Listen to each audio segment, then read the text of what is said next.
वो नहीं आ रहा, भद्रा का नहीं आ रहा। हाँ क्या आ रहा है?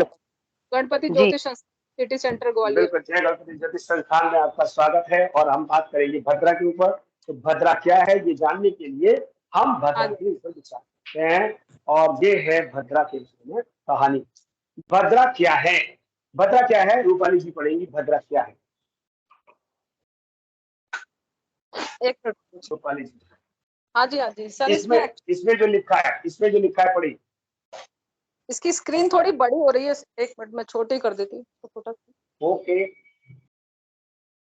अरे चलिए मैं पढ़ के सुना देता हूँ। भद्रा क्या है?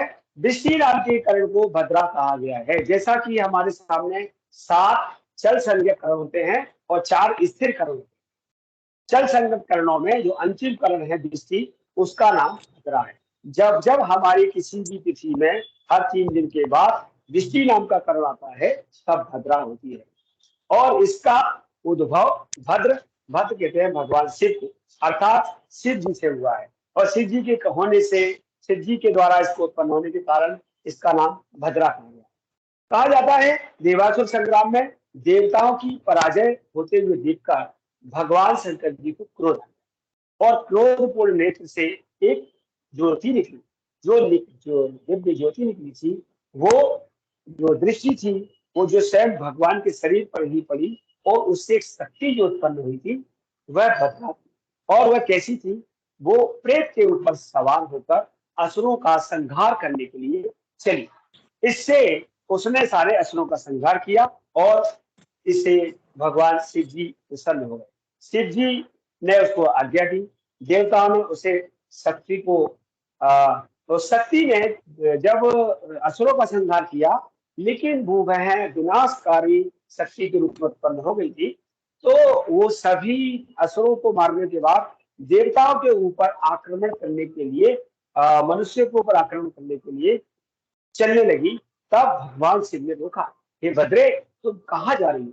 ये तुमको केवल असुरों के संहार करने के लिए मैंने उत्पन्न किया था। लेकिन वो बोली, अब तो मैं उत्पन्न हो गई हूँ, मेरा काम केवल विनाश करना ही है। मैं जहां जाऊंगी वहां केवल विनाश करूंगी, इसके अलावा मुझे कुछ नहीं आता।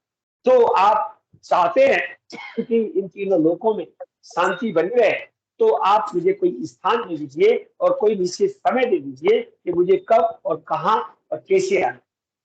तो भगवान ने कहा, हे भद्रे तुम जाओ, देवताओं के कानों के ऊपर निवास करो। तो कान कहते हैं, संस्कृत में कान का नाम है कर्ण। तो देवताओं के कर्णों के समीप जाकर के वह निवास करने लगी और उन कर्णों की गणना हमारे जो पंचांग के कर्ण हैं उनमें होने लगी। तो भगवान ने कहा, हे भद्रे जब पंचांग के अनुसार दृष्टि नाम का कर्ण आएगा तब तुम इस संसार में पृथ्वी पर व्याप्त होगी। तो भद्रा का जन्म फाल्गुन की जो वह है सोमवार को हुआ है। रात्रि में यह शंकर जी की यहाँ प्रहर होती है, इसलिए ज्यादातर रात्रि में इसका प्रभाव नहीं होता। भविष्य पुराण में इसको सूर्य की पुत्री अर्थात शनि की बहन भी कहा गया है। और भद्रा को भयानक रूप वाला बताया गया। इसका मुख गधे के मुख के समान है और इसके 3 पैर हैं, इसके 7 भुजाएं हैं लंबी लंबी, पतली सी पूंछ है, पतला सा पेट है, बड़े बड़े दांत हैं, लंबी सी नाक है और पुष्टहनु यानी पुष्ट मजबूत सी छोड़ी है और गाल है, मोटी मोटी पिंडलियां हैं और जंगाएं हैं, बहुत लंबे लंबे केस हैं, गर्दन शेर के जैसी है और समान। और ये प्रेत के ऊपर या सब के ऊपर ये इसका जो वाहन है उसके ऊपर रहती है। वह दैत्यों का संहार करने वाली, कार्यों का नाश करने वाली, विघ्न उत्पन्न करने वाली और अग्नि की ज्वाला के समान है। इसीलिए भद्रा को अशुभ कहा गया। तब भगवान ने कहा, हे भद्रे हम तुम्हें तिथियों के अनुसार विभाजित करते हैं कि तुम जो है शुक्ल पक्ष की चतुर्थी, अष्टमी, एकादशी और पूर्णिमा में व्याप्त रहोगी। वही कृष्ण पक्ष की तृतीया, सप्तमी, दसवीं और चतुर्दशी में व्याप्त रहोगी। शुक्ल पक्ष की चतुर्थी में जब तुम होगी तो तुम्हारा नाम हंसी होगा, और जब तुम अष्टमी में होगी तो तुम्हारा नाम नंदिनी होगा, और जब तुम एकादशी में रहोगी तब तुम्हारा नाम त्रिशरा होगा, और जब तुम पूर्णिमा के दिन रहोगी तब तुम्हारा नाम सुमुखी रहेगा। यथा नाम तथा गुण सुमुखी माने सुंदर मुख। इसी प्रकार से अगर कृष्ण पक्ष की तृतीया में तुम्हारा उद्भव होगा तब तुम करालिका नाम से जानी जाओगी, सप्तमी में वैष्णवी के नाम से जानी जाओगी आज, और दशमी में रौद्री के नाम से जानी जाओगी, और चतुर्दशी में दुर्मुखी के नाम से जानी जाओगी। ये तुम्हारे नाम है। वार के अनुसार भी तुम्हारा फल होगा। अगर तुम रविवार को आओगी तो भद्रिका कहलाओगी, सोमवार को कल्याणी कहलाओगी, मंगलवार को फिर भद्रिका कहलाओगी, बुधवार को भी भद्र कहलाओगी, गुरुवार को तुम पुण्यवती रहोगी, शुक्रवार को तुम्हारा नाम कल्याणी होगा, शनिवार को तुम्हारा नाम वृश्चिकी होगा। इस बार रक्षाबंधन पर जो पूर्णिमा आ रही है उसका नाम भी सुमुखी है, यानी सुंदर मुख है, और उस दिन गुरुवार है इसलिए वह पुण्यवती है। यहाँ ये भी विचार हमारे करने के लिए यथाराम तथा अच्छा फल दिया गया है। अब एक बात और कही, भद्रा दो प्रकार की होगी, सर्पणी और वृश्चिकी। सर्पणी माने सांप के आकार की और वृश्चिकी माने बिच्छू के आकार की।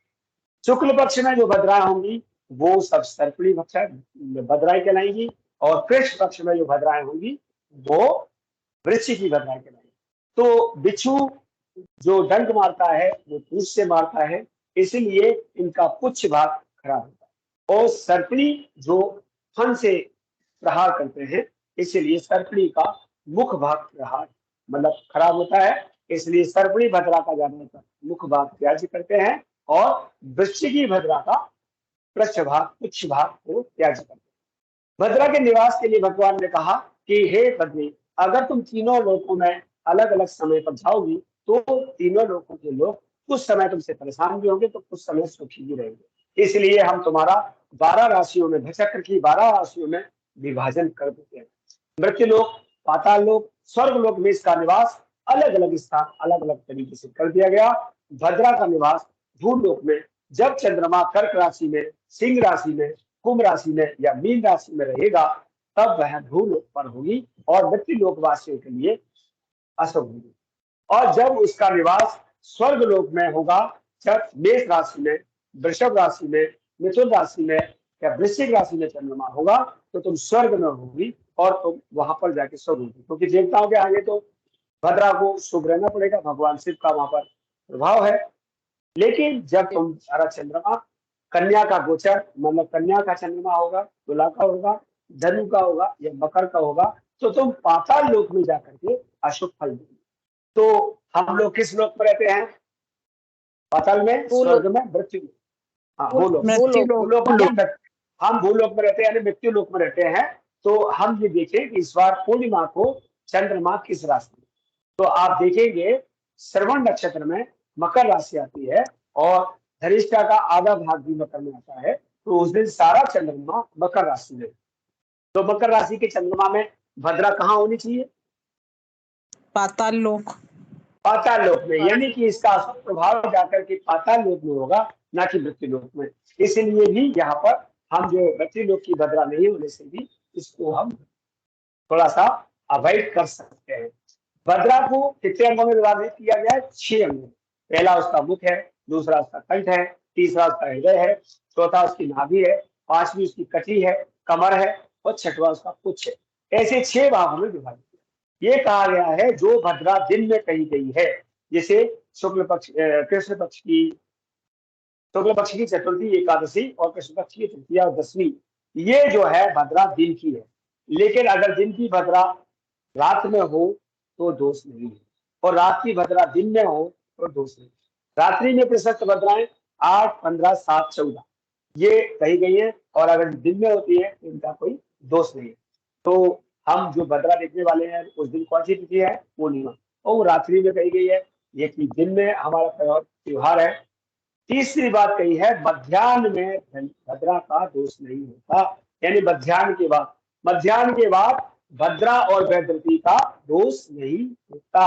ये भी हमें जान लेना चाहिए। इस प्रकार से भद्रा को हमें समझना चाहिए। आपके इसमें अध्याय दिया हुआ है भद्रा का, आप पूरे अध्याय को अगर पढ़ेंगे तो उसमें और अच्छे से आपको पढ़ने को मिल जाएगा।